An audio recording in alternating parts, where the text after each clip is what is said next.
Hello, everyone, and welcome to the StreamKick Podcast. I am your host, Camper, and tonight, I don't know what time it is anymore, I'm joined by my always present co-host, Rhino. How's it going, man? Good evening. Everything's great. Happy to be here. Awesome, dude. Glad to have you. And of course, no show is complete without the triumphant return of Ace himself. Hey, how's it going? How's that arm, dude? It's all right. It's all right. It's getting there. Yeah. Can you hold it up? Can you show us? It was down to here. Now it's just up here. So, proof that something actually happened. Yeah. What did you do to yourself? I broke my arm and Wait, you don't know? Places. No, is there at least a good story behind this? I know you haven't even introduced me, but I feel like we're talking about some injury here. What'd you do to yourself? I was playing basketball. And I went up for a rebound and I came down and I landed on it funny and I broke my radius, my ulna, and my trapezoid, which is a bone in your wrist, come to find out, and I fractured my elbow. So it was a rough 2 weeks, but it's better now. It's good. It's all right. He was trying to do the West Philadelphia born and raised on the playground is where he spent most of his days. Well, I'm short, so I have to jump higher than most people. He went hard on the paint. He was dunking on kids, and then they knocked him down. Not ideal. So the new voice you hear is Alexy. Is it Posner or Posner? Posner, you had it right. Posner, Alexy Posner. So Alexy joins us as our guest tonight on the StreamKick Podcast. Alexy is the founder and CEO of the AP brand group. Did I get that right? Mm-hmm. Yeah. Oh, you're spot on. You just keep on rolling with this intro. You're killing it. I'm gonna keep going. So, Alexy, we actually reached out to Alexy when when Ace discovered her agency. Shot it over to us. We took a look and we said, you know what, she's doing really cool stuff. And we checked out some of her content. We were listening to some podcasts that she had done, which we'll talk about later. And we thought, you know what, everything that she's doing right now with AP Brand Group and the types of people that she's working with and kind of how she's adapting her agency to cope and deal with, this very different dynamic of a world that we live in today. We thought this is absolutely perfect to bring someone outside of the streaming world to our show, which is about streaming, so that our listener, the StreamKick Podcast listener, can take and learn from someone who's not in their ecosystem and see, how people are adapting, and also take it from the standpoint of she's working with these extremely talented individuals, and they're not that much different from streamers in that regard. They're constantly trying to perfect their craft and, acquire more sponsorships and get more press and get in front of more people and build their brand. And she's done a great job of building an agency that does just that. And we thought, who better to have on the show to help educate our audience on ways that they potentially could do those same things, while also avoiding some of the pitfalls when you get into the, not so great side of the industry as well. So Alexy, thank you so much for joining us. We are so honored to have you. Thanks for having me, guys. This is so fun. I had no idea what I was walking into. So it's this is such a pleasant surprise. It could have turned really bad very quickly. So I'm stoked to be here. Thank you so much for having me. Most definitely. We can't, I can't go on yet without commenting on that view. That is hands down the best view that we've had on this show yet. Oh, thank you. I know I'm pretty. No, I'm just kidding. No, I know you're not the view behind me. I was talking about the Guns N' Roses shirt, actually. I didn't even notice the city behind it. It's no, I've got I'm very into the vintage tee situation, and then behind me is the city skyline of Philadelphia. So it's very similar to Ace's backgrounds. Yeah. It will be. I'm on Chestnut next year, so it'll be nice. Nice. So cool. Fun. So, wait, where are you guys all based, by the way? Where's everyone? So Rhino and I, we're in Orlando. I'm in Pittsburgh. I love Florida. Yeah, sorry. Not so much right now, but yeah. No, not so much. One of my clients actually plays for the Miami Dolphins, and he's been trying to get me to come down to I really technically, if Corona was not happening, I would have gone down. As an agent, you always get all your NFL players set up before training camp. Same thing with your baseball players before spring training. And I've been avoiding heading to Florida. I'm it's gonna be fine. You're gonna be okay down there. Good luck. I'll say hi FaceTime. Yeah, there's a lot of heat and a lot of heat and a lot of COVID. That's what we got going on for us right now. Yeah, not ideal. Yeah. Not ideal. Those are our two chief exports right now. Alexy, if you would tell us a little bit about AP Brand Group. So help kind of give us some color, set the stage, give some context, and from there we're going to dive in. Sweet. Yeah, totally. So I started AP Brand Group 4 years ago. It's an athlete and talent management firm. So we work with I should say really the mission of my company and why I started was I wanted to work with athletes and talent who are excited to use their platform to create positive social change. So for me, it's extremely important that, I feel like we're all given gifts in many different ways, in many different avenues. And it's all about how can we use those gifts to really like leave a legacy and leave a lasting impact. So I'm lucky enough to work with some amazing on air talent as well as current and former athletes. And the big thing is like help for my current players is helping them lay the foundation while they're still playing, while they're still active, while people still care about them, that allows them to have a successful career after they're done playing. And then for the on air talent, that to me is the most fun part is creating new TV shows around them, getting them in front of the right people, and ultimately raising their entire career by like making some cool moves. So if you've ever seen the TV show Entourage, anyone? You guys old enough? Yeah. Isn't the main character Ari? Yes. You were so excited to say that. I know. I've never seen it, but people come up to me and they're like, "Have you ever seen Entourage?" And I'm like, "No, but I do know that there's some." Ari Gold, right? Ari Gold? Yeah, Ari Gold. So I'm a mix of Ari and E. So I do a lot of the stuff that an agent would do, as well as E is the manager. So I'm kind of a mix of the two. So I love this whole notion of like social good and athletes putting that to work, because you see a lot of times on social media there's like the same sort of recurring like 3 or 4 different athletes who are like always doing these wonderful, JJ Watt, yeah, you can name all of them. Yeah, exactly, yeah, and it's always, as an outsider looking in, you look at that and you're just like, why wouldn't every athlete want to do that? And I've always wanted to ask that question, because I've always said, if I was blessed to have been that athletic, that I could compete at that level and have the means to give back and just go up to a kid and just acknowledge the fact that he or she is there. And they'll talk about that they'll tell their grandchildren about that. Why don't more athletes get involved in that, Alexy? Why does it seem like there's just like sort of this recurring like group of 10 that do it and you just don't see it? Such a good question. So, a lot of times it really just boils down to not knowing how to get started. And I think this is kind of a larger theme in life, right? Like something can seem so monumental, and really if you can just chip it down to smaller steps, you can accomplish that goal. So for a lot of athletes, getting involved in the community, there's a fear factor around that. There's like the unknown of like, how are fans going to take this? And then there's ultimately the like, where do I even start? Like, I don't even know how to make a difference. And so to sort of fix that, and it could be any athlete, it could even just be a person. It boils down to, what are you passionate about? What do you care about? And for each one of the 4 of us here, we're going to care about something different. But if you can tap into that passion and then create a brand around it, you can find a way to use that passion to do good in the world. So like for me, I grew up riding horses. I was a professional athlete for years. My way to give back, I work with an organization called Thorncroft, which is a therapeutic riding center. So I get the opportunity to teach kids, children and adults with disabilities, horseback riding lessons. So that to me, like I'll always kind of fight for them because that's a passion of mine. Sure. Yeah, that makes perfect sense. And tying this back to streaming just really quickly, this is an area within streaming that has actually grown tremendously over the last few years, which is charity streaming.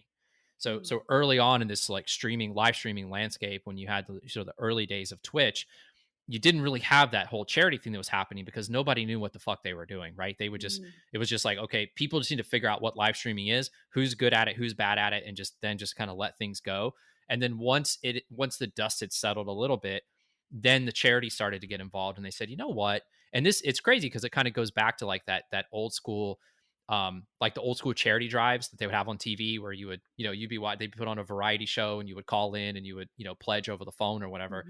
It's exactly like that, just more modern and with different technology now. And now you have an individual who's kind of like the star of the show. And then now you have like charities like St. Jude is one of the biggest ones in streaming. They've done a great job. And of course, their cause is, an amazing one, helping children and families of children that have cancer, pulling all these streamers in now. And this has become like a major thing for them, such that when Rhino and I were at TwitchCon last year, the charity, which was like 5 charities 4 years ago, grew into like a quarter of the convention center in a 4-year time frame. It exploded that fast.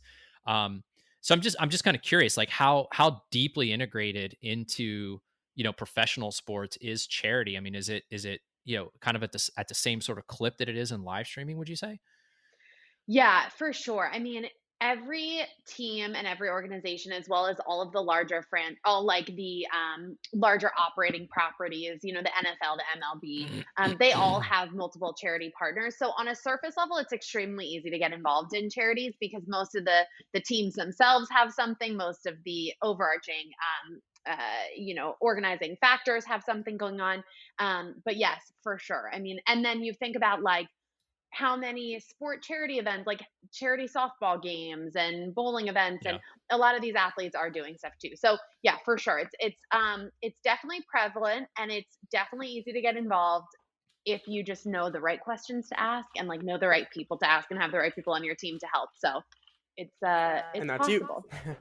That's what you do. So that's awesome. That is what I do. That's one of the things I do. Yeah. So all my athletes, they can ask me, but even on a more like, even easier than that, if there is an active player that's listening, and go ask the people that work for the team you're playing for, because there's always a community relations person that's going to be jumping up and down for joy that you want to do something.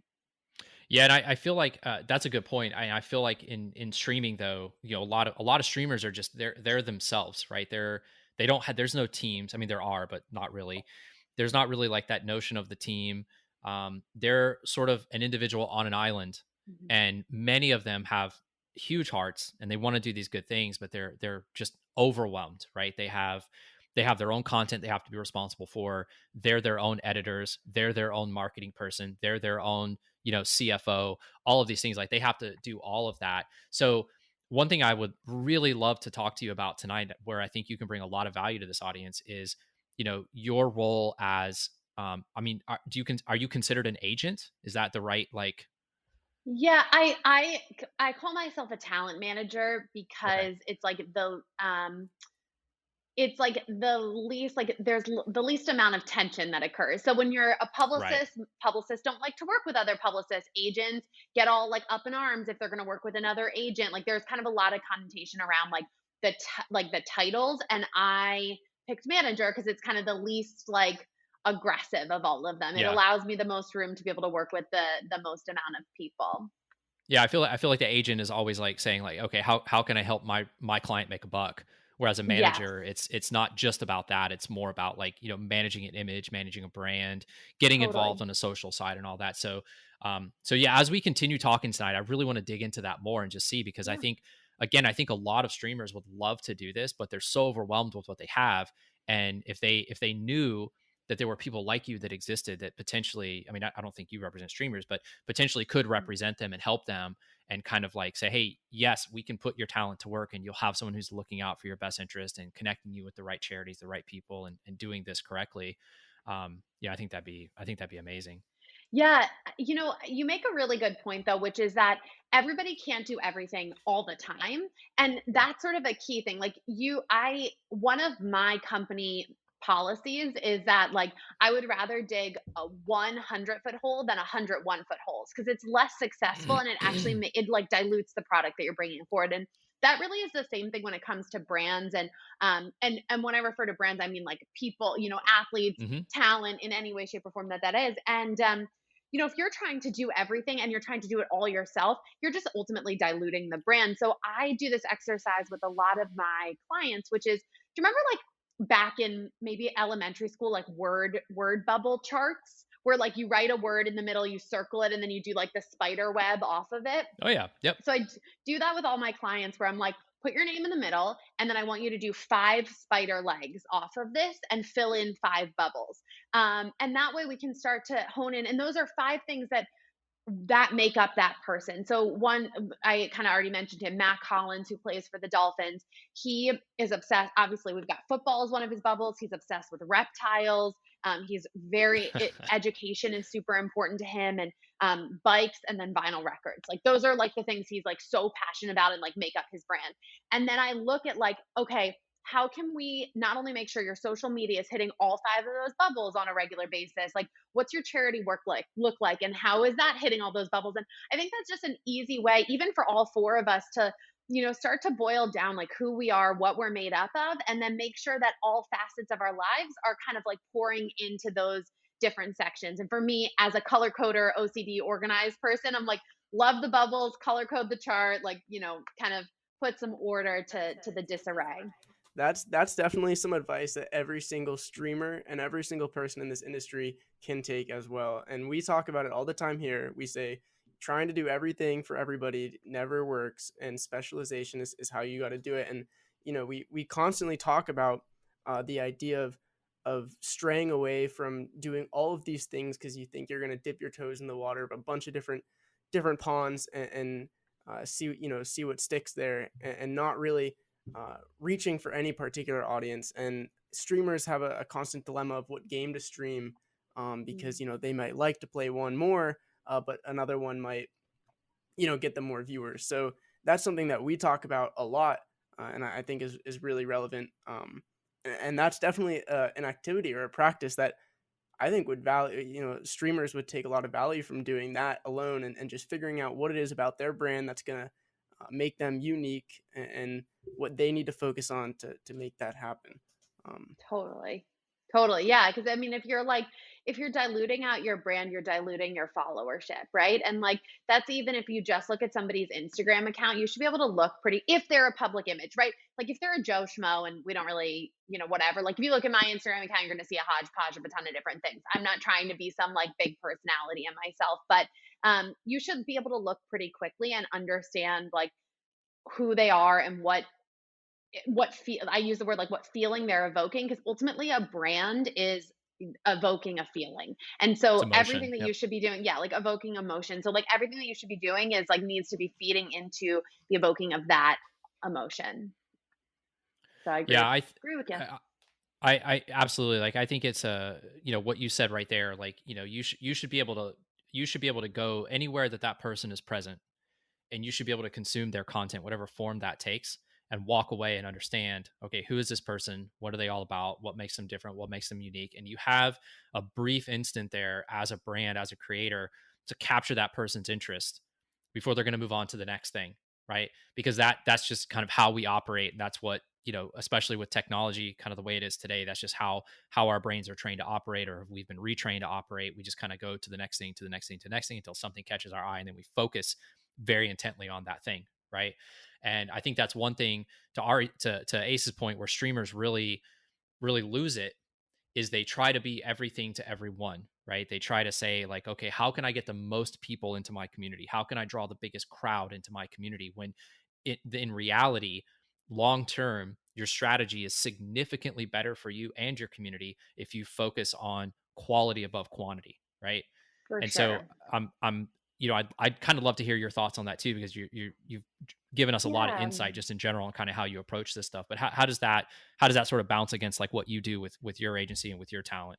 For sure. I mean, and I think like also kind of building on what you're saying, like getting out of the compare game is really, really vital, right? So like in the streaming world, Huge. in the online world, in the Instagram world, whatever that is, anywhere that content is being consumed, that you're and you're in this mindset where you're valuing your self-worth and you're valuing your brand off of the amount of followers and likes and engagement and this and that, like it really can very quickly slide into a pretty dark space of playing this compare game and looking and being like, oh, well, this person's this person's doing this. Oh my God, I'm not doing this. And then all of a sudden, instead of focusing on who you are and what you care about and what you bring to the table and what your brand is, you're like trying to justify who you are by what everybody else is doing. And it's like such a hot mess way to go. So that, like, to build on what you said, is absolutely cannot be good at everything. And like, don't look around. Like you can look around and maybe steal some ideas here and there, but don't look around and play the compare game. Figure out what you did yesterday and how can you do a better job at that today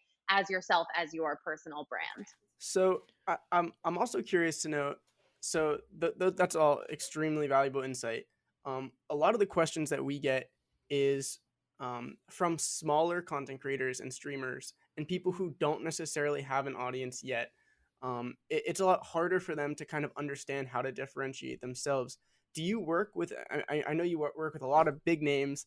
Do you work with any people that are maybe trying to get into a league or a show? I guess you do work with a lot of like actors, and maybe that applies there, but what advice would you give somebody who might not have the following yet, or they might not have the know-how, or kind of just the wits to make that differentiation happen? What would you say to them?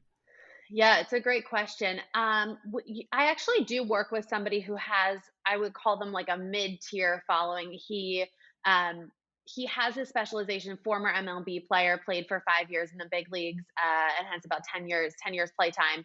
Ryan Rowland-Smith, who is now on air actually with the MLB network and covers the Seattle Mariners. But right now what I'm trying to do is make a shift for him from being so baseball heavy to being entertainment heavy. Like, I'd love to get him as the host of a show like American Ninja Warrior, and he's not known in that space at all. So for me, this word passion is super important. They have to care about it and they have to want it. And then really it's like, it's starting to chip away. It's like making the small moves that allow you to get to that end goal, and also being willing along the way to like shift and alter. So Ryan, like, to put some concrete kind of practice behind this, I'm utilizing Ryan's primary platform of baseball and trying to mainstream that for him. So booking him out on different media platforms, connecting him with other individuals who are maybe of the same tier. Let's do some Instagram lives together. Let's collaborate. Let's hop on podcasts. So I like equating it directly to the streaming world. I wouldn't know as much, but what I would say is, like, don't try to get to Z without taking the smaller steps and then being willing to like sidestep along the way, keeping like whatever that original launching pad is and what you know and what your core is and what you're great at, and then figure those little moves out as they go. Yeah, you talk about that I core. hope that answered that. Sorry, I don't know if that was like a total like roundabout way or like my bullshitting way, but I'm like, ugh. Yeah. that was perfect. No, I think you answered it perfectly, and you talk about that core, and I've listened to some of the other interviews that you've done, and one thing that you bring up consistently, you've said it once at least tonight, where you talk about authenticity. Authenticity and this whole notion you just mentioned of continuous improvement, right? Like, don't focus on going from A to Z, but focus on going from A to B, B to C, C to D. Love the process. Let the process be part of the fun. Don't be so caught up in the end game. Have a goal in mind, but incrementally improve until you get there. My wife is a school teacher, and one of the things that she always says is she goes, progress, not perfection, right? Because I tend to be a perfectionist, and she's like, you can't do that. You just can't. You're going to go crazy. You're not going to get things done. You're going to procrastinate, or you're just never going to be happy. Just focus on incremental improvement. I've heard you mention that a few times before, and this is one of those areas, particularly authenticity, that as a community, the streaming community really tries to do a good job of like bolstering each other and saying, be true to your content, because as soon as you stop doing that, your audience picks up on it like that.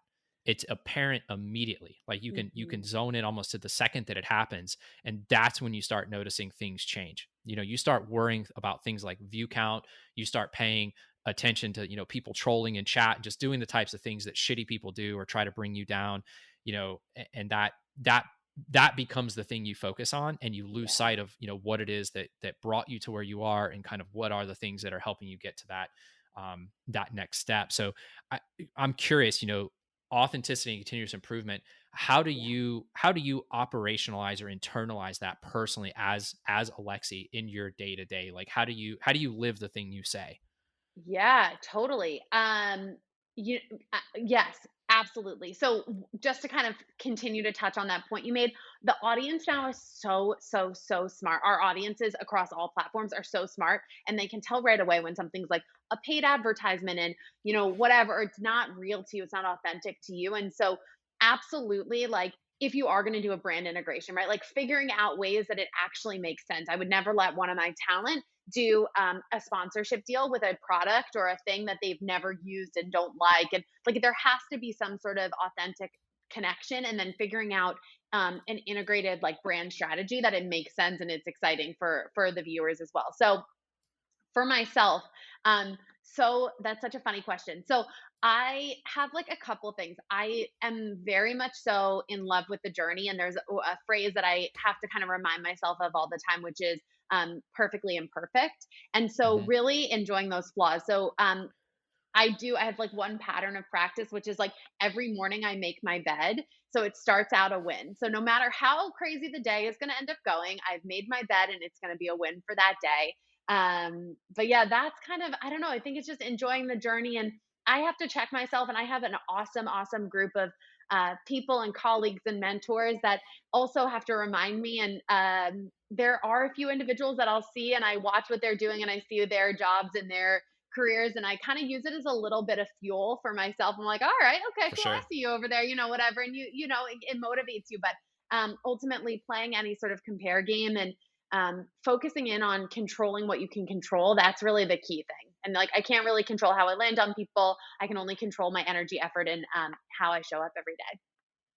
Yeah, I think there's a lot to be said about, surrounding yourself with people that you admire, and being careful not to cross that threshold of, like you said, playing the compare game, right? And it really boils down to the types of people that you surround yourself with.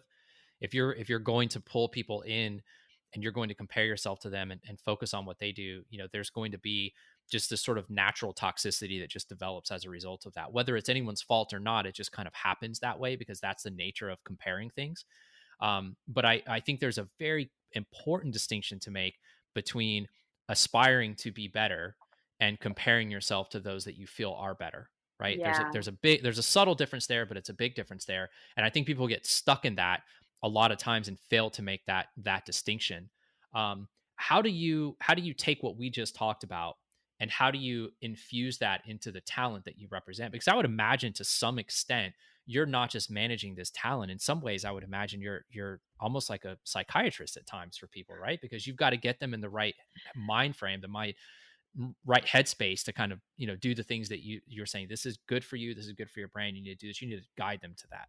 Yeah, I think it's really about again, it goes back to authenticity, right? Creating an authentic relationship with my talent is very important, and understanding who they are and the type of human they are. I do a lot of interviews. I've had about 150 interns in my career, and I've if I see somebody's worked at like as a bartender, worked in retail or any of those avenues, I normally put them ahead of everyone else because I'm like, they have a way to understand. I bartended in college, for example, and I think it gives you an opportunity to figure out how your words are landing on people and read people in a different way. And that's very much so how I approach working with my talent, which is like, there are definitely times where I've got to be like, get your shit together. This is what's going to happen. And I know when I need to lean into them. And then there are other times where I have to back off. I have to kind of be nicer and like settle their egos a little bit. And I, though, ultimately am so lucky. All my talent are just really, really awesome, awesome people. And I can't really complain about them. They're so wonderful. So it does make my job a lot easier. But I have to, I would say when there is a compare situation going on, it's using that to be like, okay, cool. How did Michael Strahan get to where he is? And what nuggets can we learn from him? And being in a state of learning versus being in a state of, well, he's there and I'm not there. And why can't I be there? And like that is a negative self talk, but like shifting it to the positive and figuring out what are those nuggets. And he's paved the way. How can we learn? How can we take that? And then how can we apply that to what we've got going on? Alexy, I'm curious, when is somebody ripe for your services? Like, I'm sure you'd love the highest talent out there, but like, what's kind of like the threshold? What makes a person good for you? When is somebody too small? What's your advice for somebody that's not ready for your type of assistance? Like, how does that all work? Yeah. Side note, my brother's best friend in high school and middle school, we call him Rhino. So I keep seeing your name pop up and I'm like, oh, Rhino. I love it. Our like silent partner over here. So no, that's such a great question. I really go off of feeling, and I have to really believe in the person. I don't care if they're small, small scale to large scale. If I talk to you and sit down with you and I don't believe that I can really move the needle for you, I'm not going to work with you. So and for me, like that's truly a feeling. And I think what the important nugget there is like, I know who I am and I know what I bring to the table and I know my strengths. And so learning, and I've had to get better at this, learning to trust my own intuition around the feeling that somebody is evoking within me, then I know like I can move it. And there are times where like, I feel like I believe more in my talent than maybe they believe in themselves. But to get fully to your question of when somebody's ready for some sort of management or agent or whatever, like it's harder to equate in like the streaming world just because I'm not quite as familiar with that. But it's really like when you are feeling like a boat stuck in the middle of a lake and there are engines pointing all around the outside of that boat, but they're all pointing at each other. And there's a lot of energy, effort, and resources being exerted, but that boat is not moving forward towards like your ultimate goals. That's really where you need to take a look at what you're up to and what you're doing and figure out, okay, who are some maybe added pieces that can come into play that can help me move this boat forward? Because clearly, like, you're not, or you need to make some internal shifts and shed some things so that you can move your own boat forward. But that's really what I would tell somebody is like, if they're looking at maybe some representation or management and on the talent side, like, you got to also believe in your person. You got to love them too and like think that they're going to fight for you till the very end. Or it's not like it doesn't make sense. It's a relationship ultimately. Yeah, makes sense. So how did you get into this whole thing? I mean, surely it could have just all come about suddenly and you had to start with some smaller clients and maybe prospect and grow a little bit more from the beginning. So tell me about that process a little bit. Yeah. So I grew up as a professional athlete. I rode horses until I was 21 and then I retired and always knew that I wanted to be in sports and I actually wanted to be an agent. So figured I would go to law school, be an agent. And I've kind of had this like idea of a backdoor approach my whole career, which is I was like, I don't want to start in a mailroom and work my way up. Like, I'm going to figure out a better way to do this. So I started working for a minor league baseball team, worked in baseball and hockey for 5 years. And then my agency came about because I actually got a job, my dream job, with a guy named Lee Steinberg, who the movie Jerry Maguire is based off of. He's also Patrick Mahomes' agent. He is, one of the big super agents. Got a job with Lee a couple of years ago. And 4 days before I moved out there, I got a text saying that the opportunity was off the table. And I was like, man, this is the universe's way of telling me I got to start my own thing. So at 26, I like tail between my legs, moved back in with mom and dad. And I, was blessed that they were such a support system to me. But yeah, started. And you know what I did? I called every single person that I'd ever met in sports and said, I'm starting my own agency. Can I work for you for free and prove that I'm worthy, like that I can do this? And if that ultimately is like, I actually, it's funny, my co-host on my podcast said this to me when I was back in 2012 when my career was first starting. He said, people are not always going to remember what you do for them, but they're going to remember the way you made them feel. And that's like, it's like the details may fall away, but ultimately it's the impact and it's the relationship that you built and it's the way you treat somebody. That's that's really what's going to stay with them for forever. And for me, I've tried to take this mentality of like, I don't really care how much money I have in my bank account at the end of the day. Like it's about like, did I do the right thing? Did I treat people well? And I think when you're in that type of state and when you're in that like universal flow, the right things and the right people come forward. And it feels like I haven't worked at all in 4 years, even though I like live on coffee and dry shampoo. Nice. That's awesome. I just learned that dry shampoo was a thing like a month ago. How long have you been married for? Listen, I try to stick to my corner of the bathroom. This is my first time hearing of this, actually. So. Yeah, it's a real thing. As I said this, I'm like, I'm on a podcast with 3 boys. Yes, well, 2 men, and y'all look pretty young to me. Sorry, Ari. No, you're fine. It's dry shampoo. It's really good. It's super convenient. You should get some. I'll remember that. We'll take that. We'll make sure to make that the official prediction for the show. The dry shampoo. Yeah. Perfect. Well, that's an awesome start for sure, and that's a super cool story as to like how that all came about. Now a lot of the current conversation, because of the whole pandemic, is how people are adapting to everything that's going on. And I know we talked about this a little bit beforehand, but I'm curious to know more about how you're adapting now. I know that a lot of companies and especially in this space, but also the sports realm as well, are kind of moving towards a more virtual approach. And maybe streaming related, maybe just more, online shows or anything else like that. So what are you doing at AP Brand Group to kind of adapt? Yeah, so it's such a crazy, I mean, obviously the climate of the world and everything that we once thought was what it is not, right? So a lot of AP Brand Group, a huge amount of our revenue stream, I should say, was based on paid appearances. So, hosting large scale events and being somewhere for a company, and obviously all of that has changed and shifted.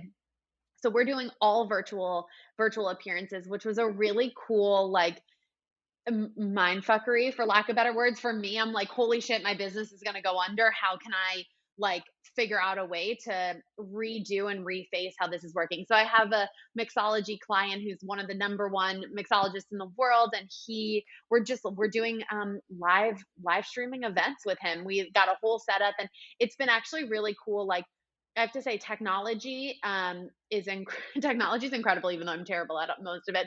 To be able to really make something look professional and clean it up, and I want to do like a 101 course for people on like how to do a proper Zoom and like what your background should look like and how you should position your camera. Because like if I have to look at one more person's like camera from like underneath their chin, we got a problem on our hands. But It's relatable. I Rhino. Yeah, Rhino, I was about to say. I mean, listen, that wasn't directed at you, but Sure it was. as I said that, I'm like, oh shit, that's where his camera totally is right now. No, but I do think, so anyway, so we've been doing a lot of virtual events, and what's been cool and where the challenge lays is, we're all we're so tired of like, here's another Zoom call, here's another Zoom conference. So it's really been boiling into how can we make something truly come alive and come off the screen? And I know this is the world you guys all live in, which is like, how can we make the person that we're talking to feel like they're actually here in the room with us? So it's been a fun and exciting challenge to, look at the talent that I have and go, all right, let's do something interesting and different, and let's align them with the right people so we can create these awesome events and keep revenue streams going. For sure. How's it been going? Have you seen some good results from it? It's been good. So the mixologist that I work with, he's crushing it. We've got about 2 to 3 live stream events every week. But even in the sports space, like I have this sports podcast, and we just got asked, my co-host and I just got asked to host live watch parties so people can stream in to watch baseball games with me and my co-host, where we like sit there and drink beer and like make fun of each other. But apparently the world wants to see that. I mean, he's really, the world does want to see that. Yeah, I guess that is a thing. Right. Our approach is, I call him my beer league softball player, even though he played in the major leagues for like 15 years. It's totally fun. He's like the old short fat white guy. But I'm like, dude, I'm just gonna get like hot friends, and then we can all just stream in. I think that might work. I'm like, sex sells. We're doing this. That's gonna work. Yeah, and it's funny because we've been talking about this so much, and we've been talking about how first the effect that the pandemic has had on all these companies, but from an esports and streaming perspective, it's done wonders, because instead of pushing everybody away from what they're doing, it's pushing everybody towards streaming and esports, everything online. And a lot of the question that we have is, once these companies incorporate these new and exciting online virtual streaming things into just the day-to-day, the week-to-week, what they do for their brand, are these viewers going to stick?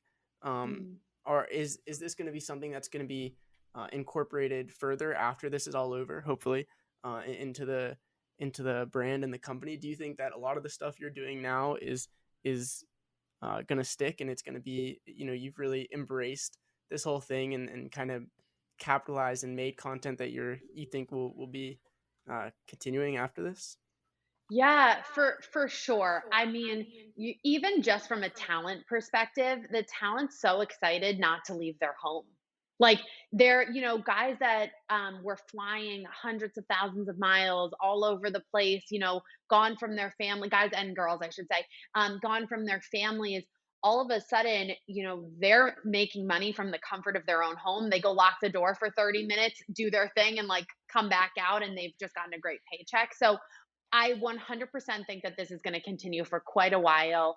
And also, companies are still getting an awesome product from people if they've got the right setup, of course, for less money too. So, like, Mm-hmm. instead of paying somebody 25, 35, $45,000 to go show up somewhere, they're paying the talent 10 grand and they're live streaming from their house. And it's like, it's still a win-win for everybody. It's safe.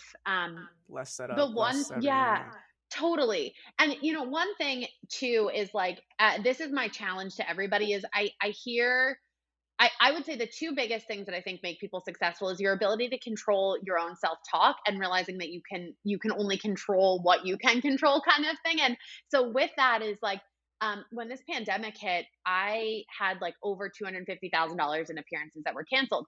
That's a lot of money that's supposed to be coming into my company and like to clients, and everyone's panicking. And I think giving yourself the opportunity to take a pause and go, okay, where is the opportunity in this, and where can I create something new? And that's such a cool thing about the esports space and the streaming space is like, this is a totally new frontier. I know it's been around for a while and it's continuously growing, one of the highest growing sports, but there is such an opportunity to truly pave your own path and pave your own way as an esport athlete that like nobody has done it before. And so being able to give yourself that moment of like, I'm going to take a deep breath and I'm going to find this opportunity and I'm going to do something that nobody else has done. Like, I don't know, for me personally, like, I'm like, I want to go be an esport athlete. Like, that sounds dope. Like, that's so exciting and invigorating. So I feel like there's such a cool opportunity in this world and in this space right now.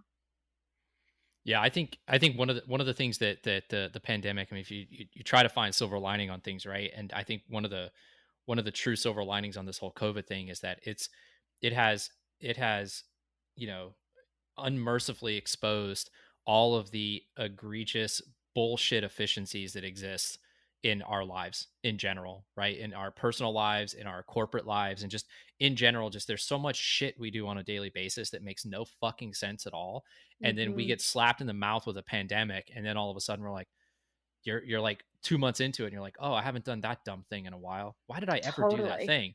And you're like, holy cow, it's changed everything. And I think what's been amazing about that, aside from just my personal development I've had this year, just from having to adjust and having a family and adjusting in all those ways, is watching how an industry that was built from the ground up for this exact situation has embraced this situation in such a positive way and has said like, hey, you weren't here before.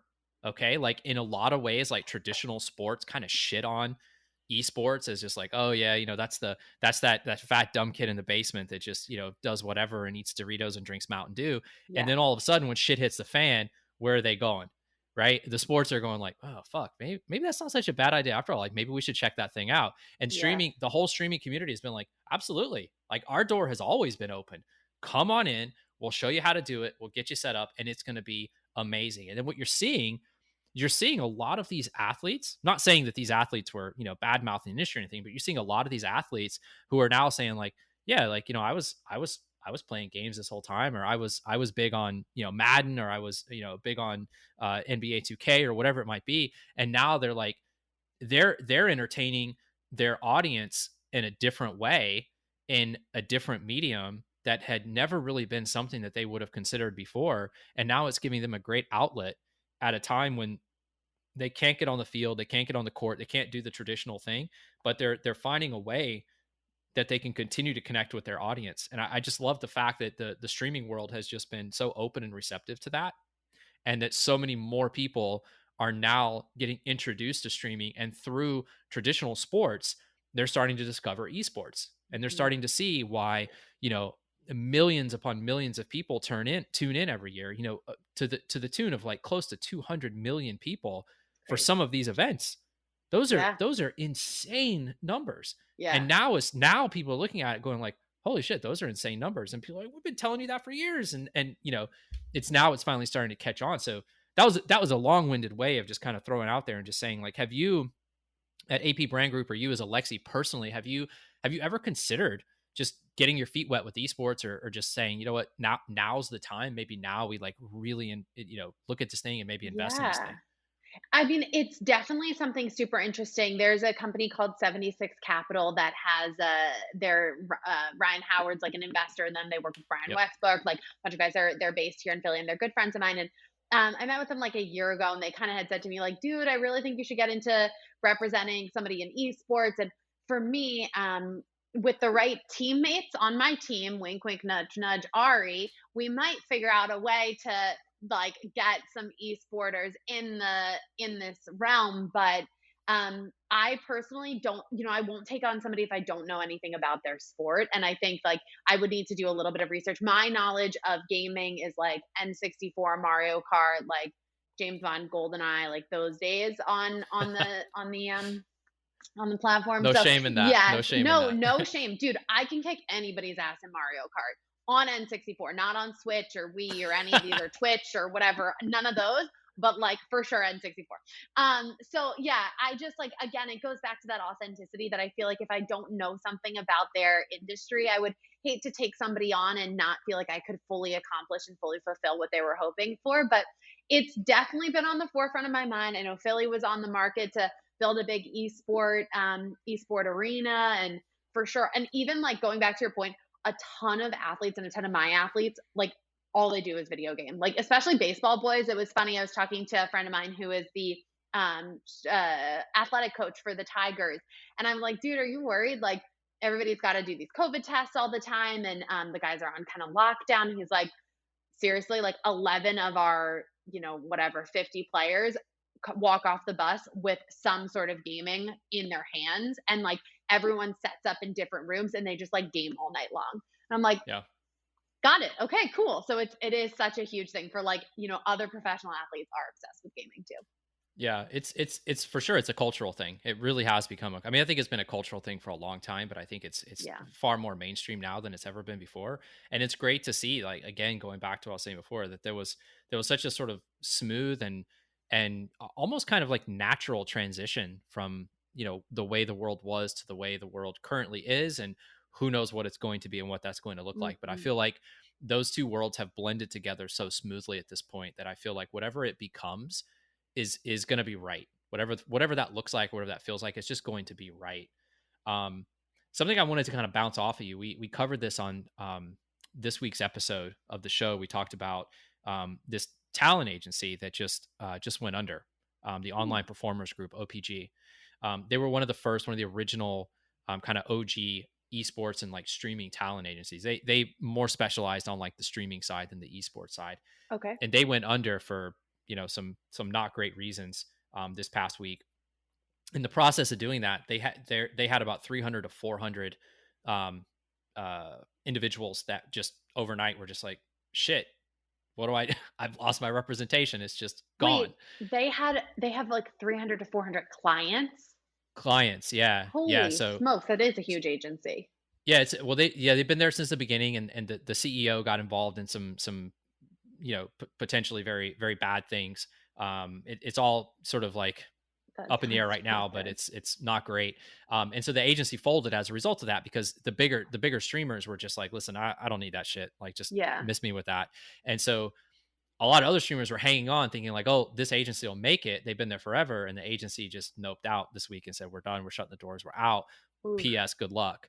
So now you've got 300 to 400 streamers who are some of the biggest streamers in the world who are now agentless, right? I'm sure they'll find representation, but They just got burned, and they got burned hard. Not only that, but they also their trust was betrayed. Yeah. So I think this is a perfect opportunity for you as someone who's in that world to kind of give some guidance and maybe some helpful advice on like, okay, number one, do you have experience with anything like this? Have you ever seen or been through something like this? And two, what advice would you give these people who just had the rug pulled out from underneath them, and now, again, they're an island of one again, like we discussed before?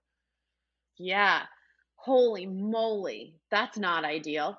Yeah. So I thankfully haven't really had something like this happen, which is great. I've been pretty lucky. I've had a couple falling outs with a few clients, like two. But again, I really just try to only work with people that I know in my gut are really awesome individuals and that I trust them. It's funny, the two that I did have falling out with, I knew going into it too. I'm like, ugh, my like spidey senses were tingling and I didn't listen to my own Always intuition. trust your gut. Yep. I for sure. So that's a great piece of advice though for these talent that's looking for something new is like, I would say, don't go with the first agency that you talk to. Prior to even taking those meetings, have a moment of reflection with yourself and sit down and like pen to paper it. Like, what are you looking for in a representation? What are your core values? And like, write that down. And then when you go into these meetings, virtual, whatever these meetings are with different agencies, like, see if they even, without you bringing it up, talk about those core values. So have a little bit of an idea. Because I mean, ultimately, like, you can't control what somebody else is going to do, and unfortunately that CEO did allegedly something that he should not have been doing. And you got, like, if you align with somebody energetically and with your core values, I think you're going to be all right. So that's what I would do if I were them. I would tell them to go take some quiet time, think about what they're looking for, what they care about, and what their goals are, and like even like a little bit dive into those ethics of like what are their morals and where are they hoping to have an agent hit for them? And then as they're taking these agency meetings, like see how much of that they can illuminate. Yeah, no, I think that's great advice. I mean, I feel terrible because again, it was just one of those things that you don't ever like plan for that as a as a as a streamer or as a brand. You don't think like, well, what if my agency just implodes overnight and now I'm just like, what the hell do I do with myself? And that does also, like, I think for those other streamers that have a great agent or have a great manager or have a great PR person is like, also know what's happening in your own camp. Like, if you do have a team around you, still be aware and have those conversations and be involved to a degree so that, God forbid, if something happens, an agency implodes, somebody leaves you, whatever that happens to look like, you aren't just like a sitting duck on an island and have no idea where your assets are and what's going on. Like, be in the know. You don't have to be an expert in everything that your brand is involved in, but be in the know enough that if something were to happen with someone on your team, you're like, okay, got it. I can pick right back up and keep going. Yeah, for sure. I want to pivot for just a minute and talk a little bit about something that you mentioned a few minutes ago, which has to do with a lot of athletes. Just they've been, gaming is just part of that culture, our culture in general. But there's also been a lot of famous athletes who have gotten involved, like from an investment standpoint in esports. Like they've said, like, hey, I'm down. I've got a couple extra dollars in the bank. I can throw it at something. And esports has just been one of those things now where, especially if you got in within like the last 5 years, it was risky and there were a lot of unknowns and there was not a lot of like super reliable, useful data out there, but it's gotten better. But if you got in within the last 5 years and you made some good decisions, there's a lot of potential there. And I see almost every week as we kind of go through the news and just keep current on our industry that a lot more athletes and stuff are getting involved in it. There's even a whole new streaming platform that's popped up not too long ago called Caffeine. It's formed by or run by a bunch of former senior Apple people, and it's focused on it has gaming, but it is from the beginning trying to focus more just on live entertainment in general, right? So gaming is nice. We know that will bring in viewers and it will help us generate revenue, but in general, we want to be more like have people come on almost like live TV, I guess, in a way. That's probably simplifying it maybe a little too much, but that's kind of the angle they're taking. So they're hiring like rappers and musicians and athletes and stuff to produce live shows for them and do that. So I'm just curious, like, have you, since you're so closely tied to that community, like, does that conversation come up? Does anyone ever come in and ask you like, hey, like, Alexy, what do you think? Like, should I be doing this? Whatever. Like, do you have that conversation? I thankfully have a really trusted like tool belt of people that I can, go to when these conversations do come up, 76 Capital being one of them. And I think that's a really important thing too, is like, know your own strengths and know your weaknesses. For me, I'm personally not somebody that can look at an investment and tell you like, I can go off of a gut reaction, but like I'm not the finance person. So if somebody does come forward with like an idea around gaming, that's where I can kind of pushed to the right people, or I helped work on the app, the game American Ninja Warriors game that came out. And so I kind of, again, have the right tool belt. So if somebody brings the question forward, I'm like, let's push you to here. They're going to be able to advise you in a lot better way than I possibly could on this one. My current athletes, though, the only thing that they've really done is like compete and do like charity streaming events. Like down at the Super Bowl, there was a bunch of stuff. And other than that, I got to do some really cool things with Microsoft at the Super Bowl, not this past year, the 2 years before in Mini, because that's where their headquarters are. So we did a lot in like the VR world, and that was pretty awesome. But nice. Thankfully, they haven't brought anything. And then like my only other story on that is my friend founded Oculus, that was sold to Facebook for like 2.3 billion. And so I'm like at his house. This is like such a tangent story, but I'm gonna tell it anyways, because all of a sudden it looks like Rhino just got really excited. I just got really excited. Story.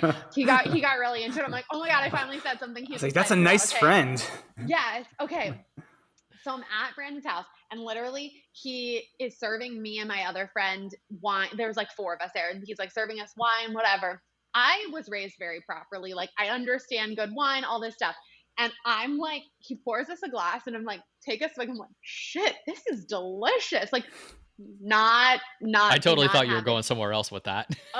No, don't have it together. Totally. So good. We end up drinking 4 bottles of this wine. As I'm walking out, I grab my phone, I take a picture of the bottle, and like we get in the Uber, and I turn to my best friend Dan, and I'm like, oh my God, we have to Google this wine. Like I'm dying. Like my mom's gonna freak out. She's gonna think this is so cool that it probably was like a $200 bottle of wine. No, it was a $13,000 bottle of wine, and we drank 4 of them. Nice. Why did I not pocket one to pay my rent for like half my year? Like I'm an idiot. That's great. He also has dinosaur claws and raptor claws and like eggs and all this stuff in his house. It's like insane. Yeah. I guess that's what happens though when you sell a company for $2.3 billion. Yeah, you can do whatever the fuck you want. Yeah, and he's like dope and like the coolest guy. But yes, good friend to have. That is awesome. I can't say I've ever had. That's my Oculus story. That's all. That's what I got for you. You wanna get him on the podcast? Yeah, exactly. Yes. He probably like would do it. I'll ask him. I'm happy to ask him for you. He's so nerdy and so cute. Jeff Bezos is a big listener. Yeah, Bezos is one of our biggest listeners. So yeah, we can maybe get the 2 of them on together and have them kind of like go back and forth or whatever. Done. That's great. They can dish on Zucks, and we'll just send that off to Facebook. Yeah. Okay. Yeah, sure, him. for sure. Well, Alexy, this has been absolutely awesome. We have really enjoyed the time with you on the show tonight. Thank you so much for taking the time to do this. It has been your experience, what you're doing with AP Brand Group, and the work that you've done with athletes and everything. I think that translates so well into streaming, even if you guys aren't touching that directly. There's so many parallels and so many great takeaways for the audience to have from your experience. I think that's great. So before we wrap up, I definitely wanted to give you an opportunity to kind of plug what you're doing and where folks can find you. So take a couple minutes and fire away. Thanks. Do your thing. Yeah, totally. I was going to say, even though I don't specifically represent streamers, I'm always available and happy to answer questions. It's something that for me, helping an individual that's pursuing their passion and pursuing their personal legend is like so exciting. So you can find me on my website, apbrandgroup.com, and my information's all on there. Find me on Instagram at Alexy Posner or at AP Brand Group, either one. And I'm always happy to answer any questions. And even if I don't know somebody, I might know someone else that does that, that could answer that for you and help you. So happy to do that. Or if you would like some sports side of things, I have a podcast called The Fox Code No Chaser. So we're on all the streaming platforms, and you can now watch games with me on Hot Mic. So yeah, there you go. Come watch some baseball. Yeah. That's awesome. So guys, I mean, that's an incredible invitation from Alexy. If you're listening to this and you do have questions, she has a ton of experience. She's great personality. She knows what she's talking about. Definitely reach out, ask questions. Just know that you don't have to do this thing alone. If you have questions, you need help, there are people out there who can do that. There's good people like Alexy who will do that. So thank you, Alexy, again so much for joining us tonight on the StreamKick Podcast. Thanks for having me. This was so fun. Thanks for not setting me up to say anything too dumb. So I appreciate that. That's all right. It's the beauty of podcasts. Even if you did, we could just edit it out. So that's what Rhino is for usually. So. Yeah, that's why he's here. Yep. Oh, Ryan, come on. We didn't really get that much from you. Like, give me one dumb comment to like finish us off. No, you did awesome tonight. We appreciate you joining us. That's awesome. Oh, thanks guys. Thanks for having me. This is awesome. For sure. So everyone, thank you so much for listening. That wraps up this week's episode. You can find us on social, very easy to find on Twitter and Instagram, both at StreamKick Pod. That's StreamKick POD. On the web at streamkick.com, and of course on Facebook at Watch StreamKick. This is we did record this, by the way. I should have mentioned that at the beginning, but we're new to the recording things. We forgot about that. But this will be on YouTube. So if you want to kind of see everybody and see the interactions and just see what everyone was doing while the show was going on, definitely check it out on YouTube. And probably, I don't know, Ace, what, like next week maybe we'll be streaming, I think. Yeah. Next weekend we'll see what, my arm, we'll see. All right, we'll see. I'll be streaming. We're well, at least the podcast, right? We're getting there. We're working on that. Cool. And I think we landed on Twitch for that. But anyway, we'll share everything on social for you guys to catch that. If you like what you listen to, if you hate what you listen to, that's fine too. But please give us a rating on Apple Podcast, iTunes, or Podchaser. That stuff really helps. It also gives us some good feedback so we can continue to make a better show. That said, Ace, where can people find you? Follow me on Twitter at Ace Aspires. There you have it. The man is on Twitter. Thank you, everyone. Have a great day, night, evening, whatever it is for you. And we will see you next time.